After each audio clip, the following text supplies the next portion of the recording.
500ಕ್ಕೂ ಹೆಚ್ಚು ರೈತರು ತಮ್ಮ ಜಮೀನಿನ ಸರ್ವೆ ನಂಬರ್ ಜಂಪ್ನಿಂದ ಸಂಕಷ್ಟಕ್ಕೆ ಸಿಲುಕಿದ್ದಾರೆ. ಈ ಗ್ರಾಮದ 3000ಕ್ಕೂ ಅಧಿಕ ಎಕರೆ ಜಮೀನು ಹಾಗೂ ಪಹಣಿಗೆ ಹೊಂದಾಣಿಕೆ ಆಗ್ತಾ ಇಲ್ಲ. ಕಾರಣ ನೋಡಿ, ಕೊಪ್ಪಳದ ಕಲ್ಲತಾವರಗೆರ ಗ್ರಾಮದ 500ಕ್ಕೂ ಹೆಚ್ಚು ಜನ ತಮ್ಮ ಜಮೀನಿನ ಸರ್ವೆ ನಂಬರ್ ಜಂಪ್ನಿಂದ ಸಂಕಷ್ಟಕ್ಕೆ ಸಿಲುಕಿದ್ದಾರೆ. ಕಾರಣ ಜಮೀನು ಮತ್ತು ಪಹಣಿಗೆ ಹೊಂದಾಣೆ ಆಗ್ತಾ ಇಲ್ಲ. 3000ಕ್ಕೂ ಅಧಿಕ ಎಕರೆ ಜನ ನೋಡಿ, ಎಕರೆ ಜಾಗ ನೋಡಿ. ಇದನ್ನೆಲ್ಲ ಯಾರು ಅಡ್ರೆಸ್ ಮಾಡಬೇಕು? ಇದು ಹಿಂದೂ ಮುಸ್ಲಿಂ ಆಗಿದ್ದಿದ್ರೆ ಬಾ ಎಷ್ಟು ಜನ ಬೇಕು. ನಮ್ಮ ರಾಜಕಾರಣಿಗಳು ಹದ್ದಿನ ಥರ ಬರ್ತಾಯಿದ್ರು. ಹಿಂದ ಬಂದು ಅಲ್ಲಿ ಹೇಳೋದು ಗಬ್ಬು ನಾರಿಸಿ, ಈಗ ಬನ್ನಿ ನಿಮ್ಗೆ ಹಾಡಾಕ್ತೀವಿ, ಬಾರೋ ರಣಧೀರ ಹಾಡಾಕ್ತೀವಿ, ಬನ್ನಿ. ಸ್ಟೋರಿ ನೋಡಿ. ಇದು ಯಾವುದೇ ಬೆಳೆ ಪರಿಹಾರನೂ ಬರಲ್ಲ. ಇದು ಎಷ್ಟು ಅಂದರೆ ಸುಮಾರು 60-70 ವರ್ಷದಿಂದನೂ ಐತೆ. ಇವಾಗ ನೋಡಿದ್ರೆ ಎಷ್ಟು ಮುಂದುವರೆದಿದೆ ದೇಶ. ಜಮೀನಲ್ಲಿ ನಾನಿಲ್ಲ, ಬೇರೆ ಜಮೀನಲ್ಲಿ ನಾನು ಇದ್ದೀನಿ. ನನ್ನ ಜಮೀನಲ್ಲಿ ಬೇರೆದವ್ರು ಅದಾರ.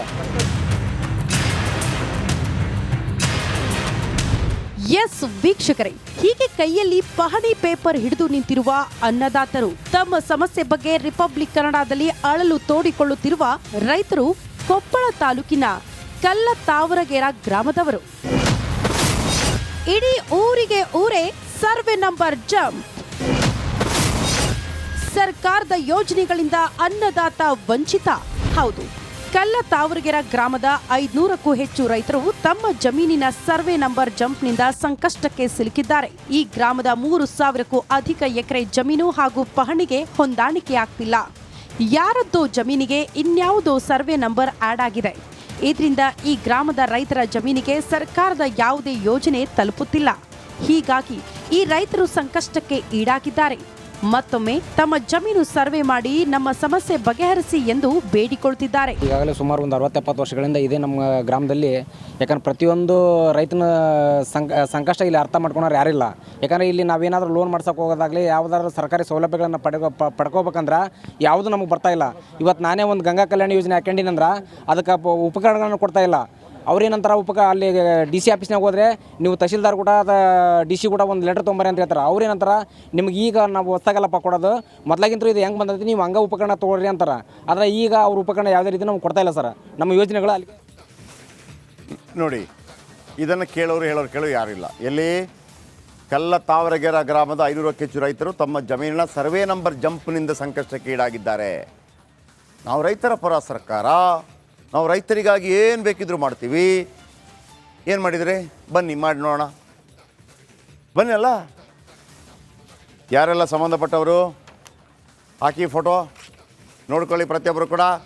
ಗಂಗಪ್ಪ ನಾಯಕರೇ, ಗ್ರಾಮ ಪಂಚಾಯತಿ ಅಧ್ಯಕ್ಷರು. ಏನು ನಾಯಕರೇ ಈ ರೈತರ ಬಗ್ಗೆ, ಅನ್ನದಾತರ ಬಗ್ಗೆ.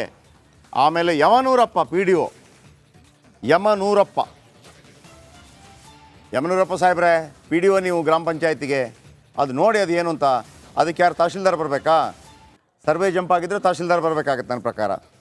ವಿಠಲ್ ಚೌಗಲ ಸಾಹೇಬ್ರೆ, ದಯವಿಟ್ಟು ಇದರ ಬಗ್ಗೆ ಗಮನ ಹರಿಸಬೇಕು ನೀವು. ಆ್ಯಂಡ್ ಮಹೇಶ್ ಮಾಲಗತ್ತಿ ಸಹಾಯಕ ಆಯುಕ್ತರು, ನಳಿನ್ ಅತುಲ್ ಜಿಲ್ಲಾಧಿಕಾರಿಗಳು, ಶಿವರಾಜ್ ತಂಗಡಗಿ ಉಸ್ತುವಾರಿ ಸಚಿವರಿದ್ದಾರೆ. ತಂಗಡಗಿ ಸಾಹೇಬ್ರೆ, ಕೊಪ್ಪಳದಲ್ಲಿ ಈ ಬಾರಿ ಕರಡಿ ಸಂಗಣ್ಣ ಅವ್ರಿಗೂ BJP ಟಿಕೆಟ್ ಕೊಟ್ಟಿಲ್ಲ. ಅವ್ರು ವಾಪಸ್ ಬರ್ತಾರೋ ಇಲ್ಲೋ ಗೊತ್ತಿಲ್ಲ ಕಾಂಗ್ರೆಸ್ಗೆ. ಈ 500 ಜನರ ಸಮಸ್ಯೆಯನ್ನು ಬಗೆಹರಿಸಿದರೆ ಬಹುಶಃ ವೋಟ್ ನಿಮಗೆ ಬೀಳ್ಬೋದೇನು. ಯಾರಾದರಾಗಲಿ ಜನರ ಸಮಸ್ಯೆಯನ್ನು, ಅನ್ನದಾತರ ಸಮಸ್ಯೆಯನ್ನು ಬಗೆಹರಿಸಿ ಈ ಮೀಟರ್ ಜಂಪ್, ಸರ್ವೆ ನಂಬರ್ ಜಂಪ್ನಿಂದ ಸಂಕಷ್ಟಕ್ಕೆ ಸಿಲುಕಿದ್ದಾರೆ. 3000ಕ್ಕೂ ಅಧಿಕ ಎಕರೆ ಜಮೀನು ಹಾಗೂ ಪಹಣಿಗೆ ಹೊಂದಾಣಿಕೆ ಆಗ್ತಾ ಇಲ್ಲ. ತಹಶೀಲ್ದಾರ್ ಮಾಡಬೇಕಿದನ್ನು. ತಹಶೀಲ್ದಾರ್ ಸಾಹೇಬ್ರೆ, ಇದರ ಬಗ್ಗೆ ನೀವು ಗಮನ ಹರಿಸಬೇಕು. ನಾಳೆ ನಾನು ಮತ್ತೆ ಇದನ್ನು ವಾಪಸ್ ತಗೊಳ್ಳುವಂಥ ಸಾಧ್ಯತೆ ಇದೆ. ಆ ಸಂದರ್ಭದಲ್ಲಿ ವಿಠಲ್ ಚೌಗಲ ತಹಶೀಲ್ದಾರ್, ಯಮನೂರಪ್ಪ PDO, ಗಂಗಪ್ಪ ನಾಯಕ್ ಗ್ರಾಮ ಪಂಚಾಯತ್ ಅಧ್ಯಕ್ಷರು, ಮಹೇಶ್ ಮಾಲಗತ್ತಿ ಸಹಾಯಕ ಆಯುಕ್ತರು, ನಳಿನ್ ಅತುಲ್ ಜಿಲ್ಲಾಧಿಕಾರಿಗಳು, ಶಿವರಾಜ್ ತಂಗಡಗಿ ಉಸ್ತುವಾರಿ ಸಚಿವರು, ಈ ಅನ್ನದಾತರ ಸಮಸ್ಯೆ ಏನಿದೆ, ಸಮಸ್ಯೆಗೆ ತಕ್ಷಣವೇ ನೀವು ಸ್ಪಂದಿಸದೇ ಇದ್ದರೆ ನಾಳೆ ಮತ್ತೊಮ್ಮೆ ಈ ಸ್ಟೋರಿ ತಗೋತೀನಿ. ಅದು ಭಾಳ ಜೋರಾಗಿರುತ್ತೆ.